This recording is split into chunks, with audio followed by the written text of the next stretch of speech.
just want it. Can you see myself? Can you see myself? Can you see myself?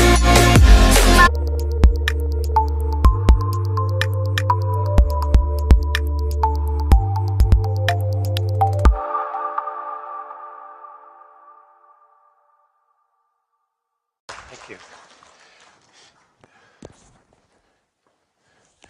Ladies and gentlemen, thank you very much. Arigato. On the airplane from Sapporo yesterday, I caught a cold, so please forgive me if I have to take a moment and clear my nasal passage. My name is Alex Collier, and I am from the United States of America. Since I was 8 years old, I have been having contact with a group of human beings from the constellation of Andromeda, which is in our own galaxy. We are going to talk for a couple of hours about a great deal of things. First, I would like to share with you, and I want to be sure to go slow so that the translators are able to repeat everything.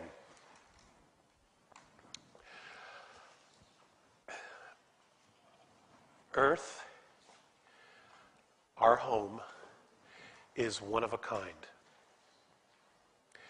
There is no other place like it.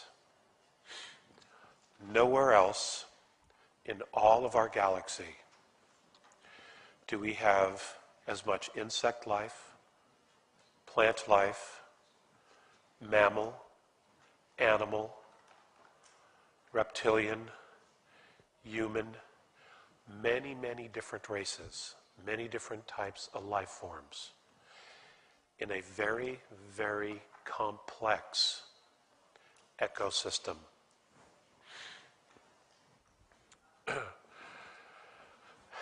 The story on how Earth became so complex is that because we are at the edge of our galaxy, many extraterrestrial explorers, ET explorers, would pass by.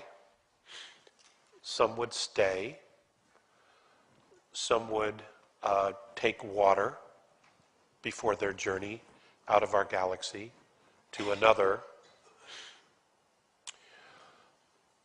Many would leave life forms that they had found or discovered elsewhere on Earth. Many of these life forms would have to be genetically modified so that they could live here. This is why in much of the geological record we find life forms fully formed. Okay? The Andromedans are a human race. There are human races everywhere throughout our galaxy and other galaxies. There are many other different types of life forms as well, all having consciousness on different levels of dimensions, different dimensions, not only on third density, but fourth, fifth, sixth, seventh, etc. Within those densities, dimensions, there is physicality. Okay? Different physicality, but there is a physicality. The Andromedan race is very ancient. Its ancestry can be traced in our galaxy to Lyra. The reason for the pigmentations of their skin, which is blue, is because of the minerals in their soil and their sun. They come from fifth dimension. They are not third dimension like we are. As such, they have a different perspective, different technology, different spirituality, and yet they want to share with us the knowledge of who we are. Now, like all people on Earth, ETs also have a different perspective.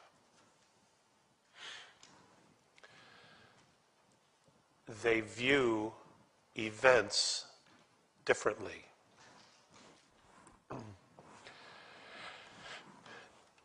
Therefore, like with all things that are an experience of which we gain wisdom, we have to use discernment. Okay?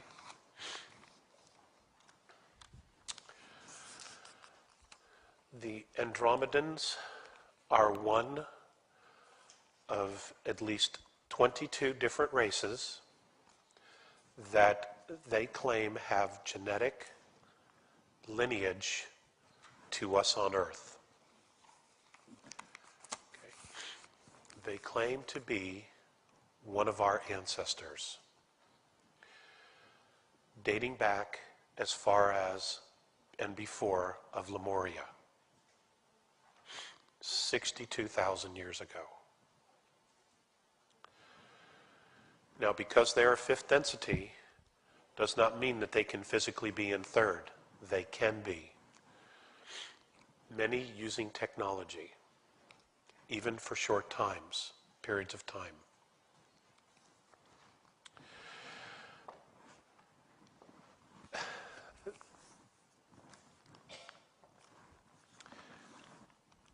The reason they have come back is that our technology on Earth, much of which we're not even aware of, because as Dr. Sala has said, has been classified or is secret, particularly that of for war, for defense, has far surpassed our spirituality. The reason they're concerned, based on past galactic history, everywhere, is that when technology far surpasses spirituality, that particular race, in most cases, destroys itself. This, of course, would grieve them. And throughout our galaxy, there are the remnants of civilizations that have reached a high level of technology that no longer exist. The reason this is a concern is because the currency of the galaxy is not money. It's consciousness and it's DNA. It is life forms. It is the expression of life. It is the expression of life becoming something else and evolving. It is the expression of a life form reaching consciousness, becoming aware of itself, and evolving to another dimension. These are miracles that we do for ourselves. So this is one of the reasons why many ETs come here to study us, to visit us. Now, having said that, I also want you to know that we have free will. There have been many interventions on Earth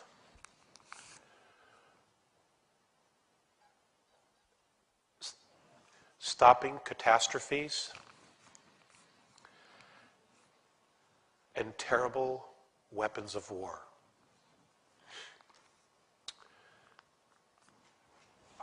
It's important that I say this to you. There are no guarantees that they will continue to intervene on our behalf. It is not that we're not worthy. It is not that we're not loved. It's because we have free will. And we, as a race, not just Japan, not just America, not just China, not just Russia, all countries are one race. They see one race. They don't see many races. They see one, the Terran race. And we are creating this reality. Those of us who are awake, those of you here who are discovering yourself or know yourself already and are trying to help awaken others, as we are trying to do in America, which desperately needs that kind of awakening, all share the same passion, and that's peace and love. We all want our children to grow up with clean food, clean water, educations, and free from harm. Okay? Again, the reason for saying this, and I will share with you in the Andromedan's own words, their concerns for humanity, is because if we stop and make the mistake of thinking someone is going to come and fix our problems, we may have a rude awakening. And then all that time when we could have been working, we did nothing. Okay? The Andromedans are an incredible race. Technologically, they are 10,000 years more advanced than we are, if you can compare the two. Spiritually, they consider themselves to be 50,000 years more advanced than we are. This apparently is indicative of the older, more successful civilizations. Spirituality drives technology, not the other way around. Okay?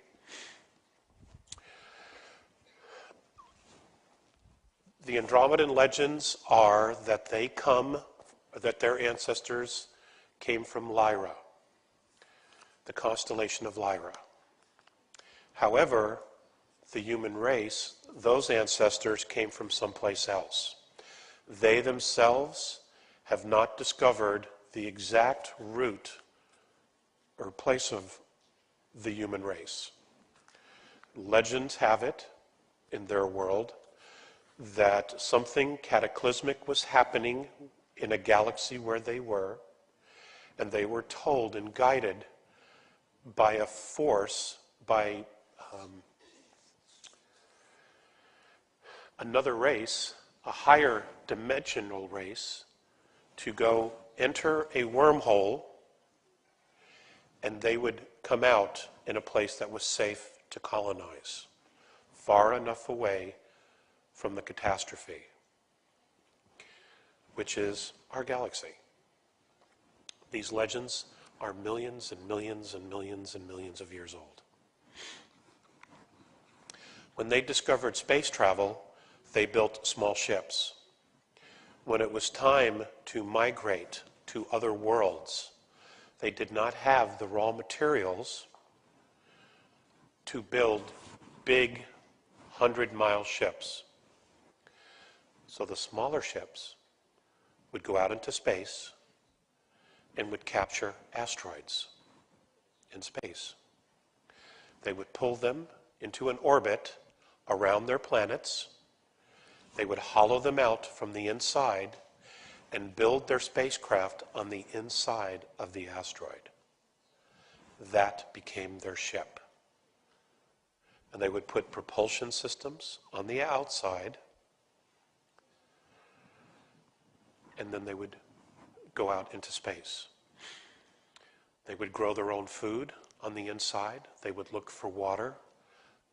Many of their ships, many of the crews of some of those maiden early ships perished because they could not find habitable environments or enough resources.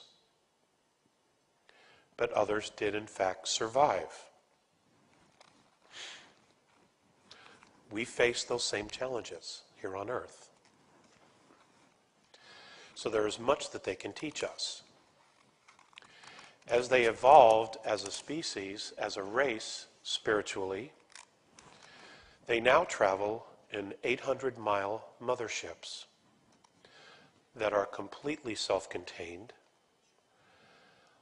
They use free energy, as Dr. Sala has referred to. In fact, all of them do. Okay? Okay. And the motherships are like their home world. Many of the Andromedans that live on the ships both live, die, reincarnate into other lives on the same motherships. Many have never been to their home world. Their motherships are fantastic, absolutely fantastic. They pull water from space because everywhere there's hydrogen. They use free energy. On the inside, there are hundreds and hundreds of miles of parks with lakes, forests, groves where they grow food. They are fruitarians. They eat fruit. When their scout teams or scientists go to other parts and they leave the mothership, they take small little green wafers with them. This is their food. That's very nutritious and makes them full, 1 tablet a day. The Andromedans live an average life of 2,007 years of our Earth years in one life. Some actually live twice that. Okay? So they see many things. They have tremendous wisdom. And as Colonel Stevens had said in previous lectures, and maybe he said it today, for some reason when the ETs leave their physicality and incarnate back in, come back in through the birth process, they remember who they are. They don't have the spiritual blind that we on Earth have to deal with. Their DNA is 9-strand, not just 2. They are telepathic. If If I could take all of you into their mothership and we were to walk into one of their park areas, you would see many people. But you wouldn't hear a sound except for the birds, the insects, and the animals. Okay, there'd be no sound because they all talk to each other by thought transference using telepathy. Telepathy is very interesting and it is a phenomenal experience. And as Miss Angelica Wycliffe is going to share with you tomorrow in her talk about telepathy, is that you get entire concepts like this. For example, if we were to take our world and compile books on love, it would probably fill this room and then some. In the Andromedan world, where they come from, when they talk to each other and they talk about love, you get all of those books and more just like that. It's all in your head. It's right there. And now you know everything. It's very hard to process it. Sometimes you don't even know what you have in your head, which is why I'm a big fan of questions and answers periods. Because sometimes if people don't ask the question, I don't necessarily know what I know. Okay? The Andromedans use color, light, and holographic tools for healing. Now, it's not that they catch a disease, but occasionally some of their scientists that are out in the world, or they're exploring a comet or exploring a quasar, accidents happen, all right? And in that case, they would have to fix their physicality. One of the things that they do is they have this camera that is the most remarkable thing I've ever seen. This camera takes a picture of you. They remove the film. The film has your picture from the moment you were conceived to the present moment that they take your picture. It has your entire life right there. Now let's say that you are suffering from a cancer. What they'll do is they would take a portion of that slide, that picture of you, where your body was the strongest. They will take that out. They will remove the rest of the film. They will take that picture, that piece of this picture of you where your body is the strongest, the most vibrant. Doesn't matter the age. And they will put it back into the camera and project that holographic image over your body. And within moments, you're healed. It's just that quick. Okay? So there is technology that they could offer. And they're just one of many races that want to help. Okay? But again, we have free will. We have free will. There has to be a conscious effort to invite this kind of assistance. At the same time, however, and this is one of their biggest concerns, is that they want us also to take some self-responsibility. Now, it doesn't take everyone on the planet to do that. It takes a percentage. Okay? And that percentage is somewhere between 7 and 12%, so I'm told, before it creates what is called the 100th monkey syndrome, where it just makes a conscious shift. And people don't even have to be on board. They will suddenly just experience a consciousness shift. And I'm told we're getting very, very close to that percentage where it'll be a domino effect. And suddenly people will just begin to make changes. They may not even know why, and it doesn't even matter at this point, as long as they make some changes and shifts and let go of fear and embrace total mutual respect and love and self-responsibility. That's all that matters. They're more or less waiting for that because they don't want to come down here and babysit us. The times that that's happened in the past in our galaxy, it's not worked. they have discovered that in intervening without a mutual relationship, a mutual agreement, without mutual responsibility, that intervention disempowers the race on the planet. And nobody wants to make that mistake again. Okay? Now, why Earth? And then we'll get into how it all started for me. Why Earth? It is the Andromedan perspective that all of us on this planet, regardless of our nationality and our country, are genetic royalty. That we are genetic royalty. Now just think about that concept for a moment. Okay? We have science telling us that we're a mistake, that we were a pool of chemicals that suddenly just became us. We're also told that we evolved from an animalistic type of life form. We're told a lot of different things. Okay? We're told a lot of different things. And right now, for this presentation, none of that actually matters. Because what matters is who we are now and where we are now. And here is a very advanced civilization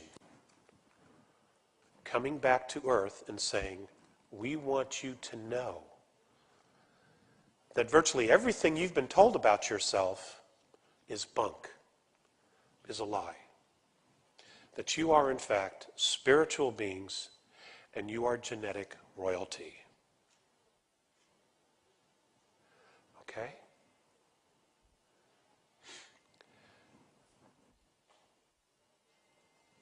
If you get nothing else out of this presentation, please take that with you.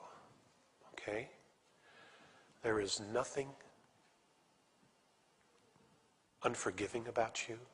There is nothing unloving about you. There is nothing totally humbled about you. You are genetic royalty. All you have to do now is embrace that, embrace who you are as a soul, and stand up in power and in self-responsibility. Be the leader that you are. Okay? And you're all leaders. And this is one of the huge differences between what's happening on our world and what's happening in extraterrestrial worlds, ET civilizations, is that every single one of their people is raised and trained to be a leader. No followers. No followers. No president and the people. No. In the Andromedan world, any one of their people, any one of their children could be the president. Anyone. Because they all have the same knowledge. They practice what is called the law of consistency. Okay? Every child, regardless of man or woman or handicapped, every child learns everything their parents know. Everything the scientists know. Nothing is withheld from them in any way, shape, or form. The children go to school, which would be equivalent in our world, 150 to 200 years, where they learn all the sciences. They learn to do everything that is required in their culture, in their society. They can choose to do and be anything that they want, as long as they contribute that technology, that skill, that commitment, that intent to the society. They're given everything they need. Nothing is withheld.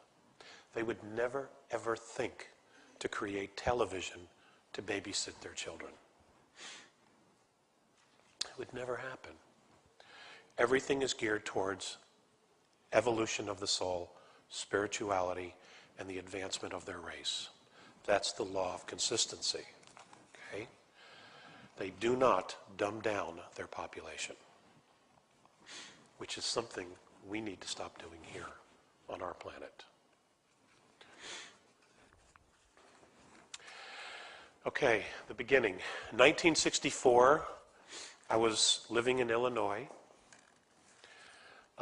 which is in the center of the United States, and each summer it was tradition to go up to the upper northern peninsula of Michigan for a family gathering and picnic. It was like the end of the summer, and all the aunts and the uncles would fly out, and we would all go up there, and we would just have a blast for a week, and we would stay at my grandpa's cabin. This was in August of 1964, which we did. We went up there, and as we were having fun, on one particular day, we decided to go out into the fields and play hide and go seek. And there was a lot of tall grass, and there was a lot of trees and chestnut trees and apple trees and the such. So there was a lot of insects and bees buzzing about. And the parents were all talking and telling stories about my grandpa and my grandma and, you know, doing the things that they do. So we all went out into the fields to play. Well, I found a very good spot to hide, and, you know, I moved some apples and some chestnuts, and I laid down in the grass, and I was hiding, you know, and the grass was high. Unless you walked on top of me, you wouldn't see me. Well, when I woke up, it was close to dusk, and this was early afternoon. What had happened to me was that as I had fallen asleep, I woke up, and I was on a table. It was in a very lit room, warmly lit room. It wasn't very bright. In fact, this is actually brighter than the room was. And it was very warm, temperature-wise. And as I'm lying on this table, I'm still fully clothed. There is a man on one side of me, a very short man with very pale skin. He was obviously very old. And a very tall man, very young, light blue skin, who was 7 foot tall and physically perfect, just like that.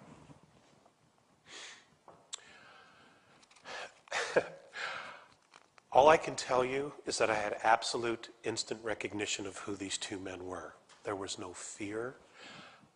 I instantly loved them, like I knew them. And I know that you've all had experiences, even in this life, where you've met someone and you know them. You just know. There's an instant kinship. And that's because you've known them before in other lifetimes. And on some level, our souls recognize that, even though consciously we try to figure something else out. But that's what it is. And that's exactly what it is in this case. The reason that they've come to visit me is that genetically, my lineage of my family goes to them. And the story that they told me was that over 62,000 years ago, I was here and part of an outpost. And I got involved in a skirmish. I tried to break up an argument between two other visiting races, and I was killed. My body was terminated, which has put me into the Earth's reincarnational cycle. Now, after I learned that, the smaller man, now they don't have names, they have symbols and tones. But because here on Earth, we are stuck with labeling everything and having to have a label for everything, they have accommodated me by giving me names that they feel in our Earth tongue would somehow be close or would generate to the feeling of their name in Andromeda. The smaller one's name is Visayas. He was at the time over 4,300 years old when we met for the first time, or again. The other is Morane.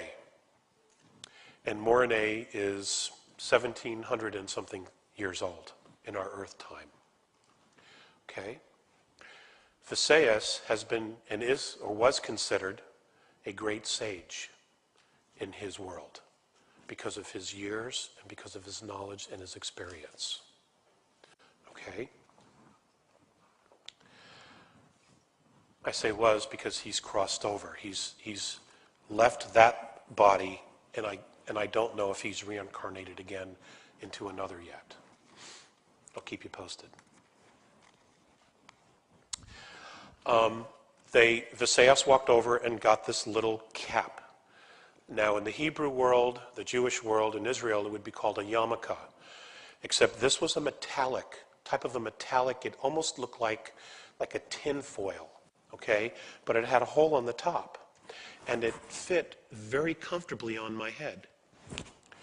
Well, the moment they put it on my head, they lifted me up on the table. Along the wall of the room we were in, monitors of just literally instantaneously appeared off the walls. Now, they weren't there before. Okay, no doors opened, the wall didn't part, they just suddenly appeared. And on these monitors, and there were many of them, were scenes of lifetimes, different scenes of warrior, space, aquatic, earth, Asian, what appeared to be Asian.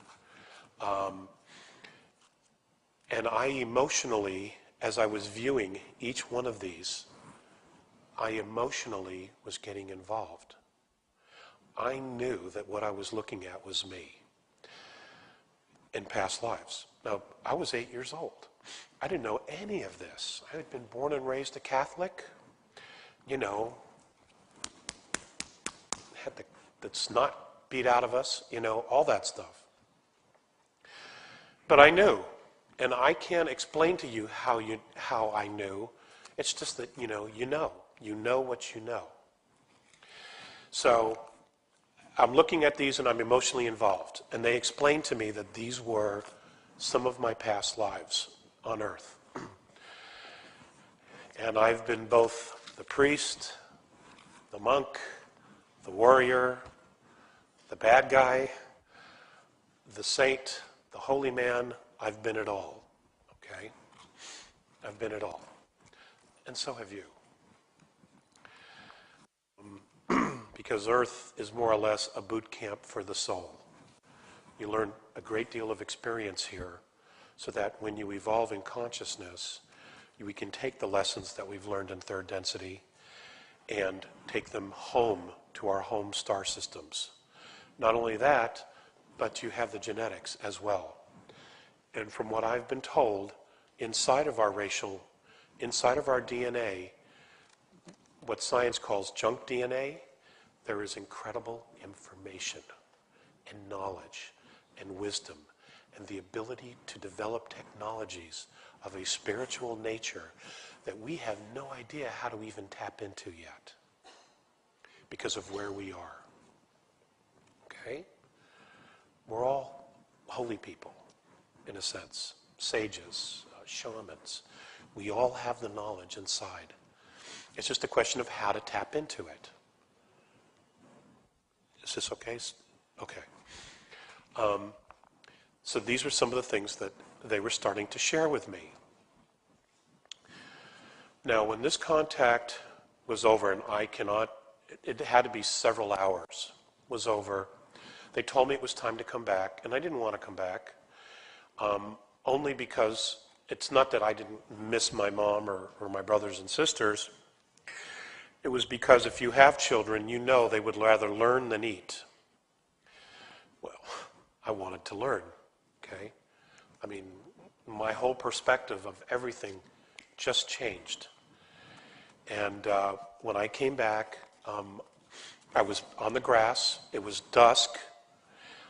Everybody apparently had been looking for me, and I sat up and I ran back to where the picnic area was, where everybody was.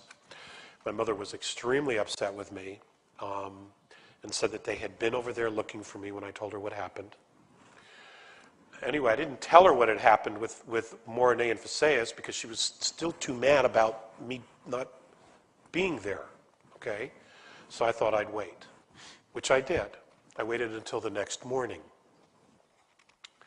And I told her, as she was working in the kitchen and in the living room, I was kind of following her around saying, Mama, and telling her what had happened. She didn't take it well at all. She didn't take it well at all.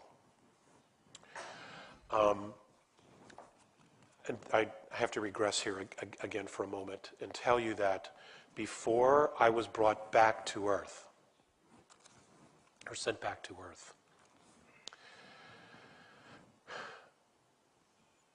both Morne and Phaseus got down on their knee and they looked me straight in the eye and they said, we want you to know that no matter what happens, you're going to be okay. It's going to be okay. They made a very special effort to say this to me. Okay? To say this to me. To make me aware of this.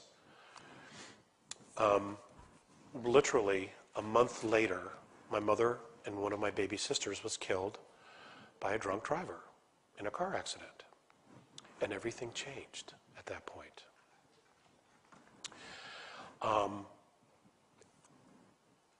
Just everything had changed. Which led to great shifts in my life. Shortly thereafter, I saw them again. And I was very upset about, why didn't you protect her? Why didn't you save her? Why didn't you do something as if, it were their responsibility? Again, I'm 9 years old, almost 9 at this point. And they were very calm, and they just said, your mother chose the spiritual path. She chose this. We could not intervene. I share that with you because as much as we want to be victims, we're not victims. We're not. We make choices, And I'm still learning that lesson and living with that lesson as well. Okay? So we're not victims. And hopefully that will empower you in some way.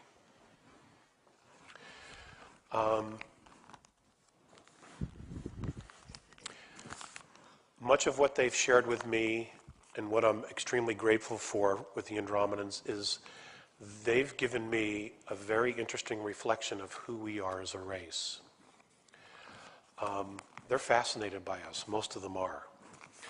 Back in the 1980s, I was living in California.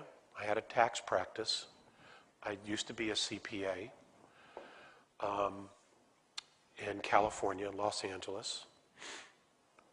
And the contacts started up again. Now I want to share with you that there has not been any consistent pattern at all. Sometimes I would see them twice in a week, sometimes 3 times in a week, and then it'd be nothing for months or even years. And then they would just show up again. So there's been no pattern whatsoever. And no, I can't sit there and call them and have them appear like it's a circus. I can't do that. I've tried. Sorry. In the 80s, specifically 1987, 1988, 1989, there was a lot of contacts. There was a lot going on. And they've taught me a lot about Earth history, and they started asking me questions about our civilization. Now, it doesn't make any sense to me why they would, unless they just wanted my perspective and they wanted to know if I knew. Because, they've been studying us for years. They're fifth density, but they're also time travelers. They can go back and forth in time, so they know. They know everything about us. The good, the bad, and the ugly. They know it all. So on one particular occasion, I was asked to talk to them about money. And that discussion regarding money, I'm going to change the slide here. I spent some time putting together a paper on money, the history of money on our planet as far back as I could go, and why we use it today and why it has a measure of value, etc. Now, this went over a period of 4 to 5 contacts. When it was over, Morne was very gracious. He said, "Thank you very much. I learned a lot." Of course, they already knew. But Phaseus, and I totally feel like I was set up for this, Phaseus just looked at me, and he said, "I don't understand." And I'm like, "Well, what don't you understand?" He said, "Why," now he's saying this telepathically because he didn't learn to speak ever, Why do you have to pay to live on a planet you were born on?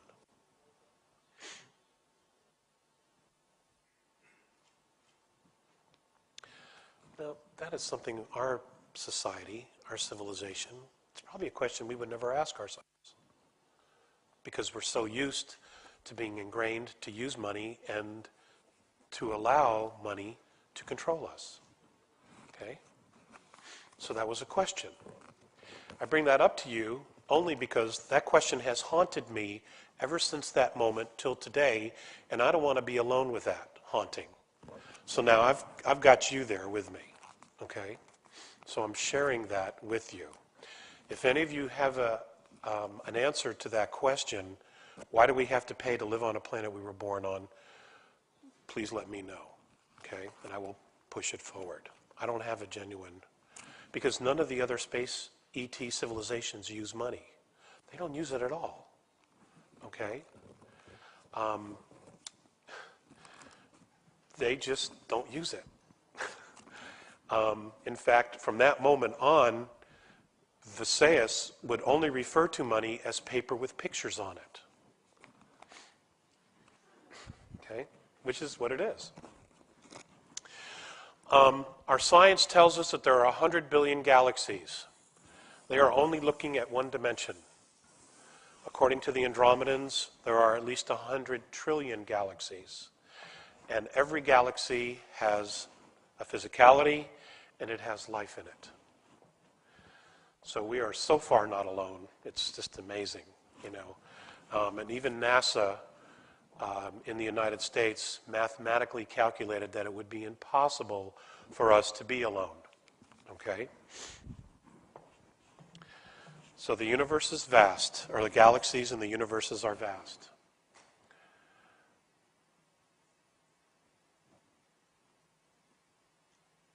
We are, of course, just beginning to travel space. We're going to find ruins everywhere. We're already beginning to find ruins in our own solar system. Dr. Sala, in his talk, started sharing things with you in regards to that. The information is overwhelming, absolutely overwhelming, but they're doing everything they can to keep us in this little box. And you know, that's another topic, all right? So yes, not only is our Earth history, our genetic history being suppressed from us, but so is technology.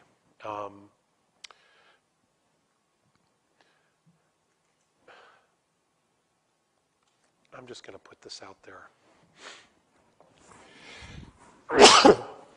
Excuse me. Bless me.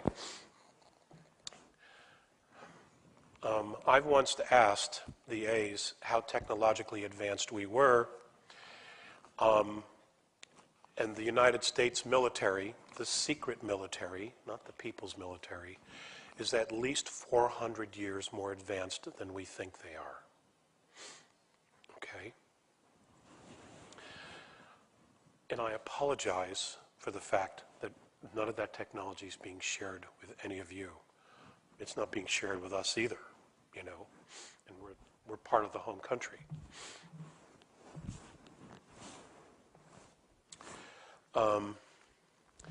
I want to tell some personal stories, focus on that.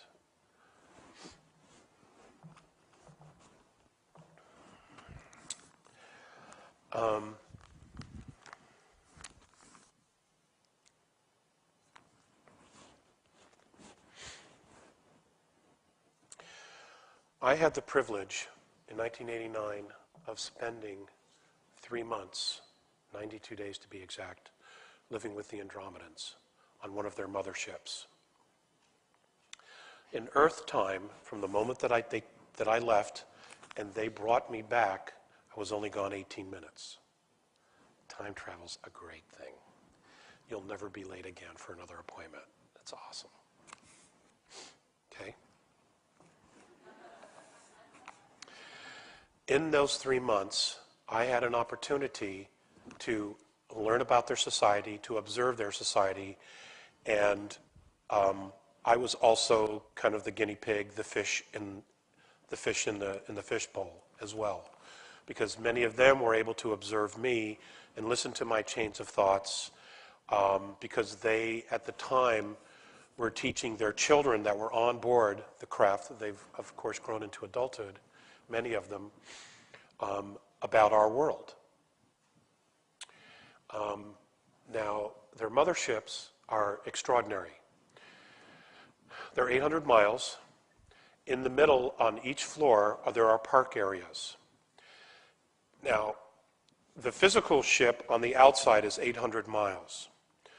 Okay, that has to deal with the outer shell of the craft, has to pay attention to physical laws in the dimension that it's in. So when they enter third density, and that craft is here in third density, we would see it as 800 miles. Even some of their smaller craft, some of their scout craft on the outside, when they would show up to take me on board, and many of the other ETs that other contactees have met with, let's just say on an average they're 30 feet in diameter on the outside. But on the inside, they deal with different physical laws. And I don't know how they do that. I simply have not been able to grasp it. But the minute you cross that threshold, you literally are in a different dimension or a different plane. Okay? And as such, your physicality has to go through changes. For me, they have to give me a belt that I have to wear that holds my atoms and molecules and cells together. They hold it together for me, so that literally it forms like a cocoon around me. Now, I can still touch everything, they can touch me, but it holds my cells together, so that in fifth density, I'm very comfortable. Okay? Physically, how it feels, you feel not only lighter, but I felt taller. I had more energy, even though I would have to sleep, because, you know, we're on a 24-hour cycle, and their one day is equivalent to almost 31 days of our world. That's their one day. And many of the Andromedans were concerned that I wasn't well because I had to keep taking naps. Okay, well, you know, I can only stay awake for 15 hours at a time. So, you know, there are changes. There were some real subtle changes of things that you'd have to deal with. They would have to get some food from Earth to have for me, including water, because I couldn't eat their fruit because it had too much oxygen in it. And the same for the water. Okay? One time they came to pick me up and they had the little green tablets. And this is what they use when they're away from the motherships. This is their food source. And it contains all the nutrition of their meals. And, I mean, they're no bigger than this. And I asked to try it. There was some telepathic communication between the crew. Some of them didn't think it was a good idea at all. But I was able to persuade Mornay to let me try it. Of which he did, but he just broke off a little piece. Just a little piece for me. So I took it and I chewed it up. And it tasted like hay or alfalfa here in our world. And I immediately felt full. Okay? I felt full. I'm like, wow, this is great. You know, this is great. And no more than just a few more minutes went by. And suddenly I'm getting pretty sick. I'm like, oh my God. Okay? And I had eaten earlier in the day on Earth. And I started to throw up. I'm embarrassed to tell you, but I made a mess, okay, of this room we were in. And Mornay was more than gracious. He just took me by the elbow and said, come on, let's go. And somebody else cleaned it up. And then he told me that the reason I got sick is because their food has too much oxygen for our body in it. Okay? And that's something, as far as our ecosystem, that they watch very carefully, is the depletion of our oxygen levels in our atmosphere. So, on the motherships, they have these huge parks. There's all kinds of animal life and plant life. Because they're fifth dimension, or fifth density, they have colors there. and animal life and plant life that I cannot describe for you, because we just simply don't have any equal or anything that I could use as a reference point, okay? But nonetheless, they're incredibly beautiful. And you don't use vehicles inside the park, all right? They have train systems or tram systems that don't make a sound. They don't have engines. I'm assuming they use some type of form of magnetics. And what you do is, if you need to go from one place to the other in the ship, you can either get in and go up along the sides, because along the outside of these park areas is like this. And if you look at every one of these areas here, and we can use this room as a perfect example, this would be a series of apartments all the way across. This would be a series of apartments with balconies, and everybody lives next to these parks, or on the outskirts of these parks. This is where all the living quarters are. And this is on each floor. I mean, one floor, literally, you could probably take the entire city of Tokyo and put it inside one of these little parks. That's how big it is. And what's even more amazing is that when you're down on the bottom and you're enjoying the park, you know, you're seeing sunlight, day, morning, day, dusk, nighttime, and the whole cycle continues again. All right? And you can easily forget that you're not on a planet, that you're on a spaceship moving through space. It's awesome, folks. It is just so awesome. You know, it's just, you just forget, you know, and it's so easy to forget, and because everybody's so busy and everybody is helping and everybody's just contributing, and there's no judgment, and everyone has absolute mutual respect for each other, and because you don't have any stress and nobody's judging you or anything like that, it's an awesome world. It's an awesome world. And there have been a lot of times I didn't want to come back. And they literally forced me to come back. One time in particular, I was forced to come back. I didn't want to come back. Nothing was working here for me. You know, and I'm already in another reality. I was forced to come back. They literally forced me to come back. And as I'm standing on the ground, I'm crying and I'm looking up, and the craft is leaving, and Visayas is standing there at the doorway, and he turns and he looks at me and he telepathically says, "Alex, the love that you withhold is the pain that you carry, lifetime after lifetime." I apologize again. Okay? I want to share that with you. The love that you withhold is the pain that you carry, lifetime after lifetime. Now, that was an enormous revelation for me because I was still dealing with my Catholic upbringing. Okay? There is no heaven and hell. It just simply doesn't exist. It's a myth.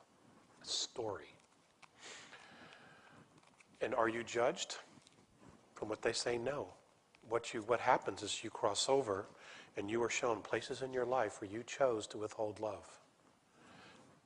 And those are the choices, those are the reasons you come back, is so that you can make different choices to not withhold love. Because love is what is. There is a God or something. The Andromedans don't know exactly what it is, but there is a force. Okay? They refer to it as isness. It just is. Okay? And it holds all of the dimensions and galaxies and universes together. It's intelligent. When we got to the discussions of God, I always used the masculine because of my upbringing. At one point, Visayas corrected me and said, well, if you had to give it a gender, it would actually be feminine. Okay? So grasp that. Okay? Again, it's a shift in what we've been taught. Let's see.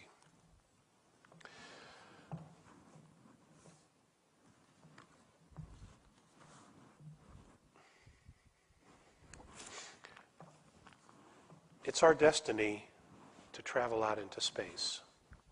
It's our destiny to converse, to establish and create trade with other ET races. I just don't have an exact year of when that's all going to happen. Okay? But it's our destiny.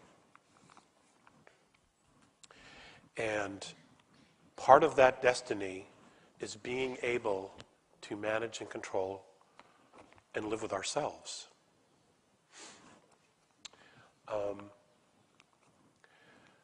We all have a soul, okay? So we are spiritual beings. There is a creator, creatus, okay? What I want to do at this moment is I once asked Phaseus what was going to become of us. And what was going to happen to our races? Who were we going to become?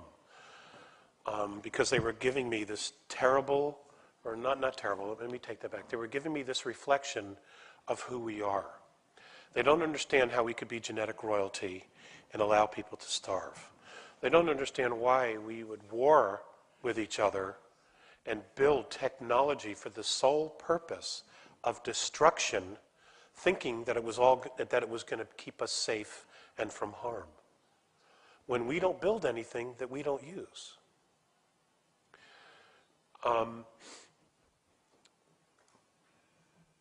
They don't understand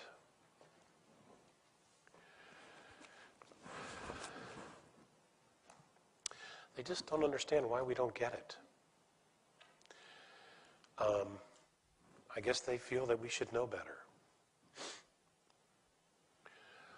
There was a time, there has been times, where there have been many discussions amongst ET groups about what to do on Earth to help us. There's been discussions regarding intervention around 2012. There have been discussions about intervention previous to 2012 regarding things that most of us don't know anything about in our world.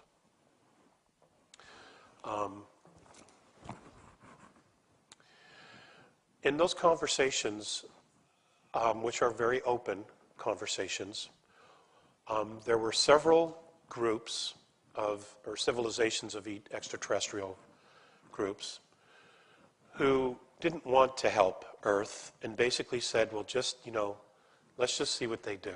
Let's not intervene in any way, shape, or form. And here were their reasons, and I think it's important for you to know.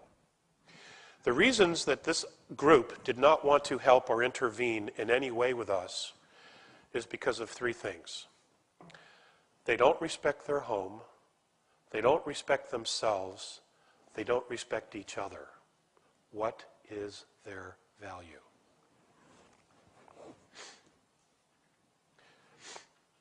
Okay, now they weren't talking about just Americans, they weren't talking about Japanese, they weren't talking just about Russians or Chinese, they were talking about all of us and all the decisions that we make every single day as a race, And that one hurt. That one still hurts. And those of us in the United States have been trying to get the word out. We've had a lot of problems trying to get this out. People who are closed-minded, news media that thinks it's ridiculous, religious fanatics who simply will not let go of old dogma that should have been dead 400 years ago. It's a real challenge. It's a real challenge. And the bottom line is you can't make anybody do anything because we all have free will. So part of those things were my frustration, because, you know, when I was 8, I had no idea that in my adult life that I would be speaking. And if I had read the fine print on my contract, I probably wouldn't have done it.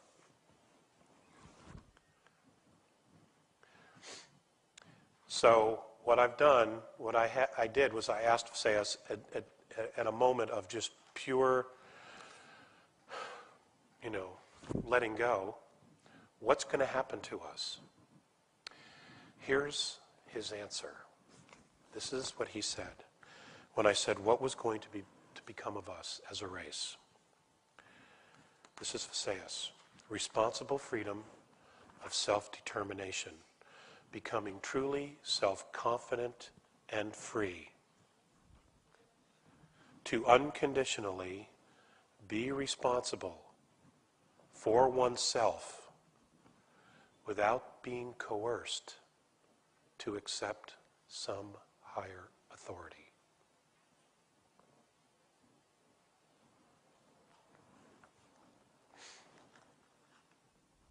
I can only hope you got all that. Okay? It's all about self-responsibility. Ladies and gentlemen, we are all ancient. We are all ancient. Forget the physicality, just the soul. We are ancient. We come from a place that is so far outside of time and pain. If we could only remember for a moment what that is, it would probably go a long way in freeing ourselves from the drama that is Earth. And that's what it is. It's a drama. It's like a soap opera. Okay? Time is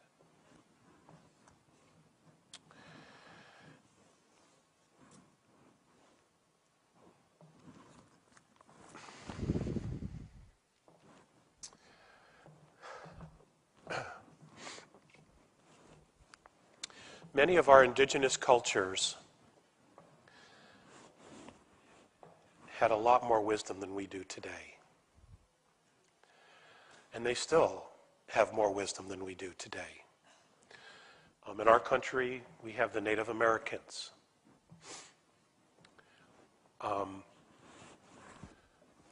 Every country has their own indigenous cultures. Not only were they spiritually evolved, but they had incredible ways of healing using earth sciences. Many of those are only now making a comeback, okay? Using herbs, essential oils, color, light, sound, hands-on energy, healing, prayer, all those things. It's imperative that we pay attention to that wisdom, because our civilizations, the way they are, based on profit, based on control, based on manipulation, are not going to be around much longer. Okay? They simply cannot sustain themselves because they're lies. They're built on a lie. And many people on Earth are beginning to withdraw from those dramas. They're beginning to take some responsibility. They're looking into their own healing. They're doing more and more on a nutritional level to take care of their bodies instead of going to see their doctor. This is all a good path. It is the right path for all of us. It is not to say in an emergency you don't use the medical society, but not for everything, okay? It's our responsibility, because you create yourself, okay? You are literally creating yourself. I'm not, you are. In fact, the Andromedans, when they talk about the isness, one of the things that they say is that the worship of the isness is the creation of self. That in worshiping and praying to God, you are actually creating yourself. Because all God does, whatever that essence or presence is mirror back to you who you think you are. It just takes a decision to change. And then the courage to follow through and act and change, to do something different in the world. And this is why we're so excited about being here in Japan to talk to you guys about this. Because you're strong, you're wise, you're very determined, and you know about peace better than anybody. Okay? After experiencing what you did at the end of World War II. You're strong, you know. You came back. And that's leadership. And the world needs your kind of leadership, both on an individual level, community level, as well as a national level. Okay? I'm an American, so I can say this. We have many, many problems in America right now. And we're worried. We're very worried.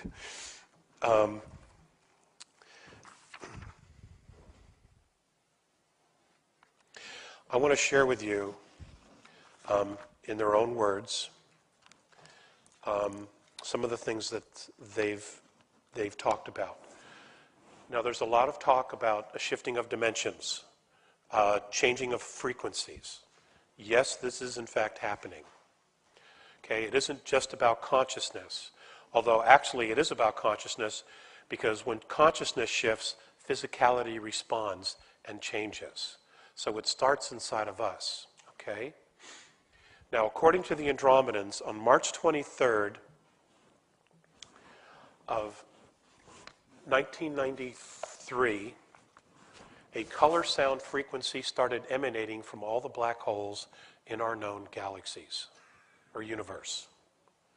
It's the first time it's ever happened, and they just simply didn't know what it was about. What they have learned since then is that this frequency, which involves color, light, and sound, is so high that it is literally changing the dimensions all the way up to what they say we have 11 dimensions in our known holograph, which we call a universe.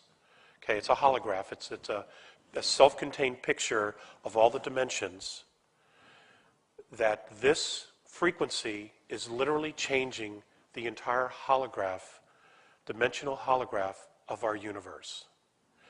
Not only are we going through changes, but so are the Andromedans and all the other races that are involved.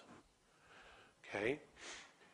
They have heard, and again, this is third, maybe fourth-hand information, they have heard that those on 11th density that have shared their experience with what is happening to lower densities, and then the communication is working its way down, is that this new 12th density has colors that have never been seen before, harmonics that have never been seen before, and also conscious beings that no one has ever seen before.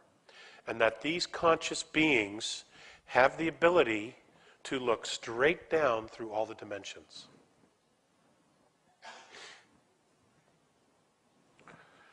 So, change is happening.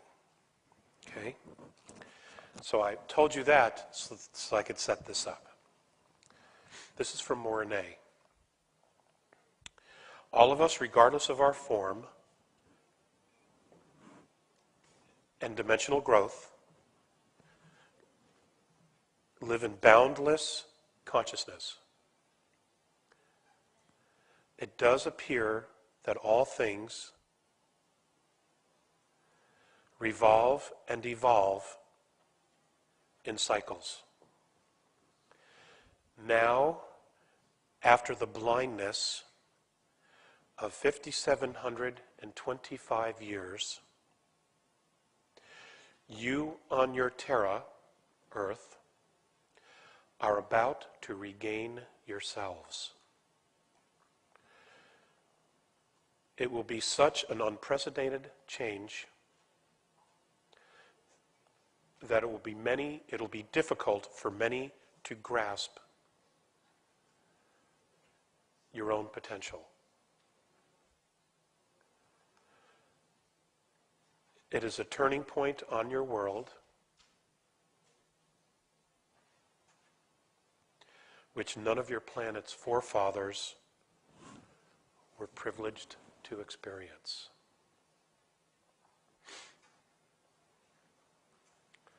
Okay, so we're the first. We're the first. I know that there's a lot of books. I know that there's a lot of channels. I know that there will probably be many contactees who share their knowledge.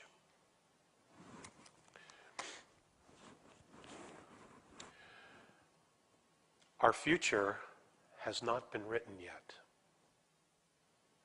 We're creating it every day, in every way.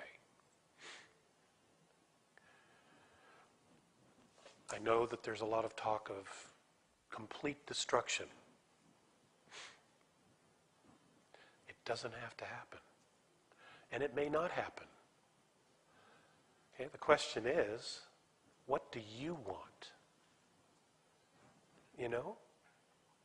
You create yourself. In creating yourself, you create your community. In creating the community, you create your nation. And in creating the nation, you help create the race.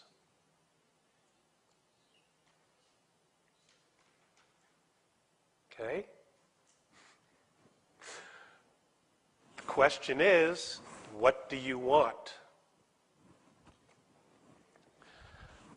I had an opportunity to ask recently, what's the one question that I should tell people? Is there a question that I should say to them? Is there something that I should ask them? Is there something that I should tell them, you know, that's simple but clear and direct?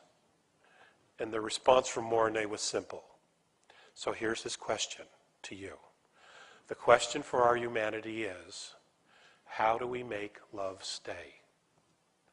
That's the question. How do you make love stay? How do you make it stay inside of you? How do you make yourself continuously remember to love and honor yourself and not care about what somebody else thinks? Because it really doesn't matter, you know? That's the question. How do we make love stay?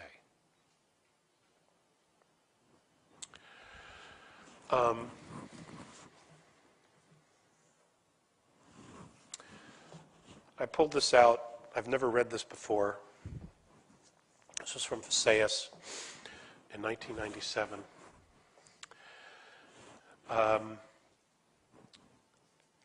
This was another contact, and I was having a hard time living in this reality where I would visit them and then have to come back to Earth.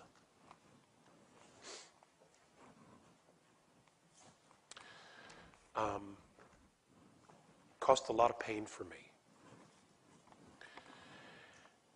And these were some notes that I jotted down during a conversation or teaching that he had for me.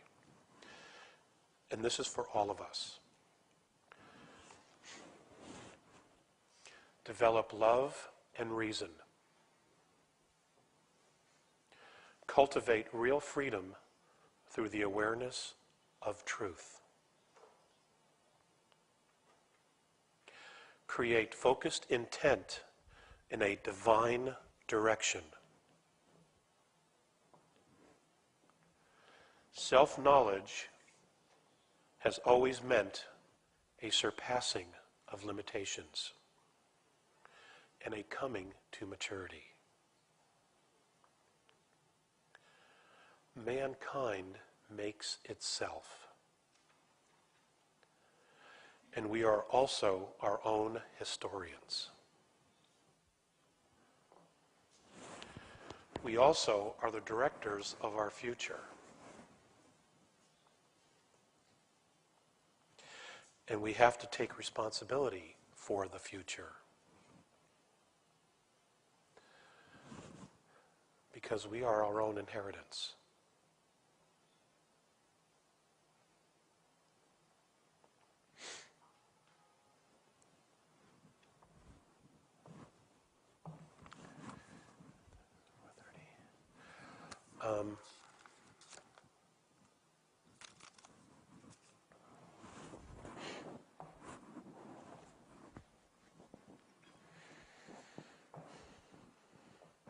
There are hundreds of ET civilizations visiting Earth. And they will continue to visit Earth or pass by Earth on their way to other galaxies. There are some specific races that actually have a genetic lineage to the peoples of Earth, and they are actively pursuing ways to help us and empower us and not violate our free will. Now, there are a lot of people who I've met over the years who have said, well, geez, Alex, why don't they just intervene? Why don't they just take the bad guys and put them on an asteroid and send them into space?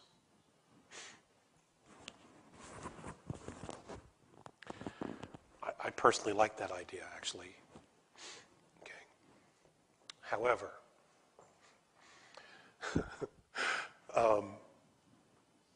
if they do the work for us, what will we have learned? Now, irregardless of the fact that we desperately all want change and we want to see things work better, it's our responsibility to at least begin the effort to make the change.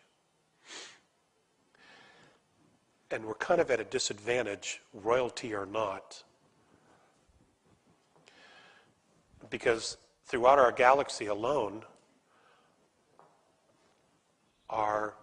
is history of intervention that did not empower those particular planetary races to accept self-responsibility and make permanent change.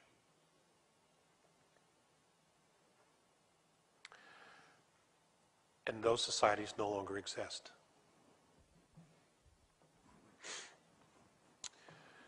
All of the ETs that visit Earth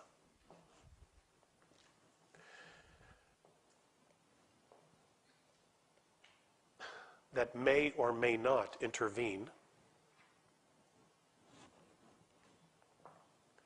have to have a genetic lineage to our people. Otherwise, they can't be here. They're not supposed to be here. Okay?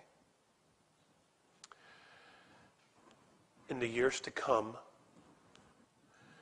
you will hear and be taught that ETs created us,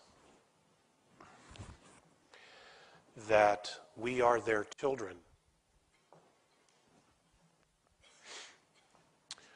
I want to remind you that your soul, first and foremost. The shell is just something we use so that we can move through and experience third density, and fourth density, and fifth density. Okay?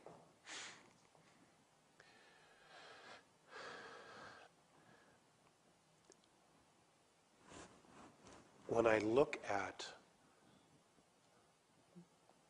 what our potential future is,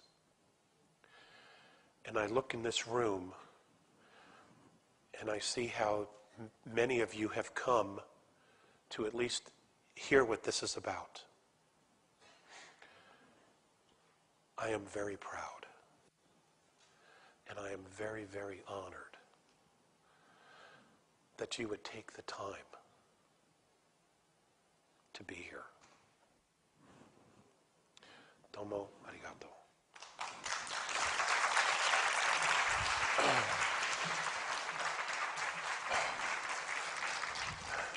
ありがとうございました。素晴らしいお話をしていただきました。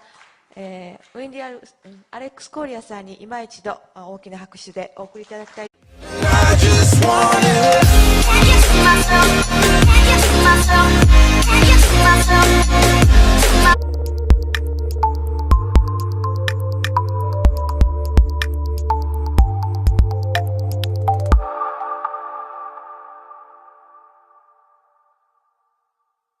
Thank you. Ladies and gentlemen, thank you very much. Arigato. On the airplane from Sapporo yesterday, I caught a cold, so please forgive me if I have to take a moment and clear my nasal passage. My name is Alex Collier, and I am from the United States of America.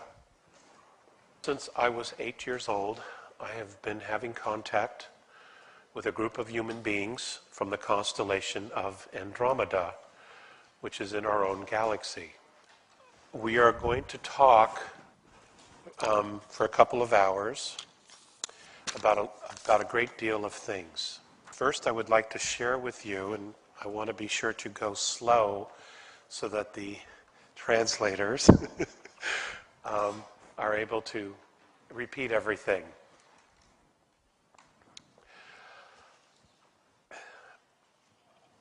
Earth, our home, is one of a kind.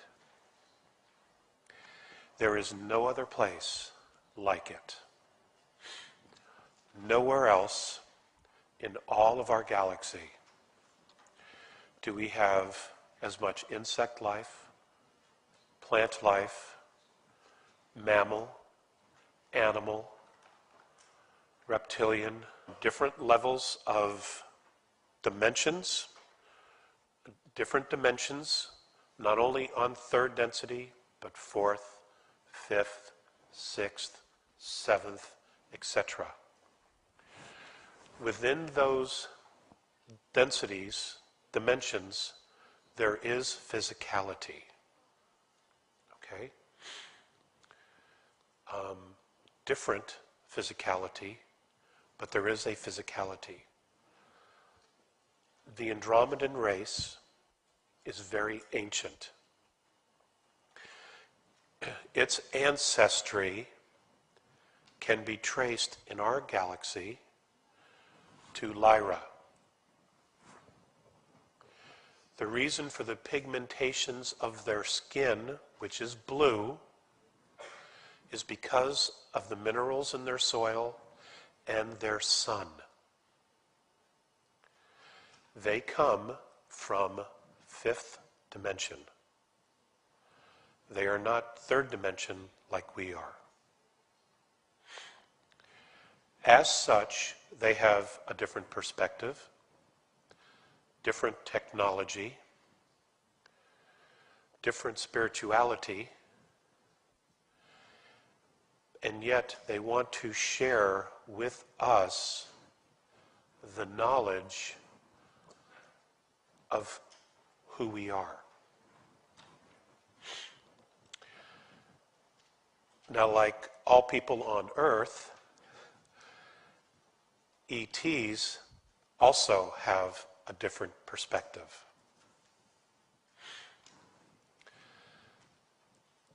They view events differently.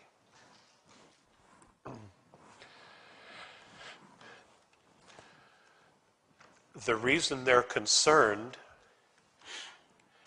based on past galactic history, everywhere, is that when technology far surpasses spirituality, that particular race, in most cases, destroys itself. This, of course, would grieve them. And throughout our galaxy, there are the remnants of civilizations that have reached a high level of technology that no longer exist. The reason this is a concern is because the currency of the galaxy is not money. It's consciousness and it's DNA. It is life forms. It is the expression of life. It is the expression of life becoming something else and evolving. It is the expression of a life form reaching consciousness, becoming aware of itself, and evolving to another dimension. These are miracles that we do for ourselves. So this is one of the reasons why many ETs come here to study us, to visit us. Therefore, like with all things that are an experience of which we gain wisdom, we have to use discernment. Okay?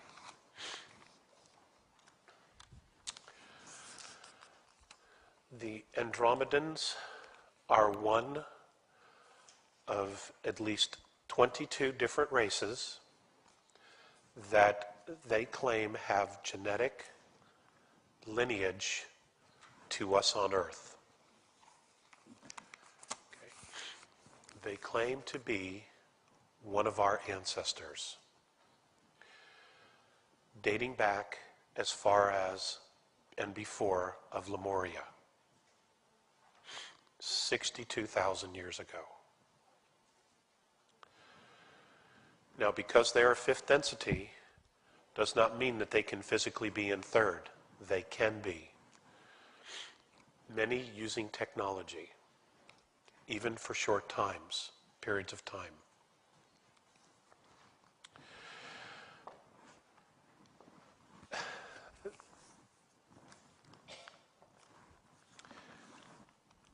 The reason they have come back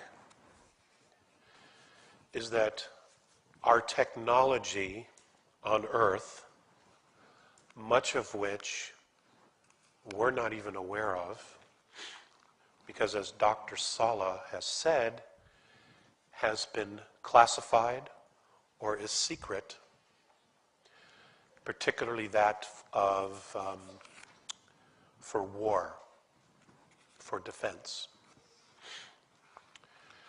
has far surpassed our spirituality.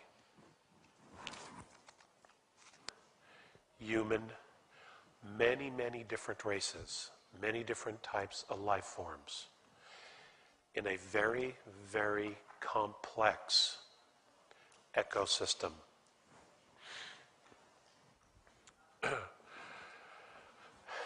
The story on how Earth became so complex is that because we are at the edge of our galaxy, many extraterrestrial explorers, ET explorers, would pass by. Some would stay. Some would take water before their journey out of our galaxy to another. Many would leave life forms that they had found or discovered elsewhere on Earth. Many of these life forms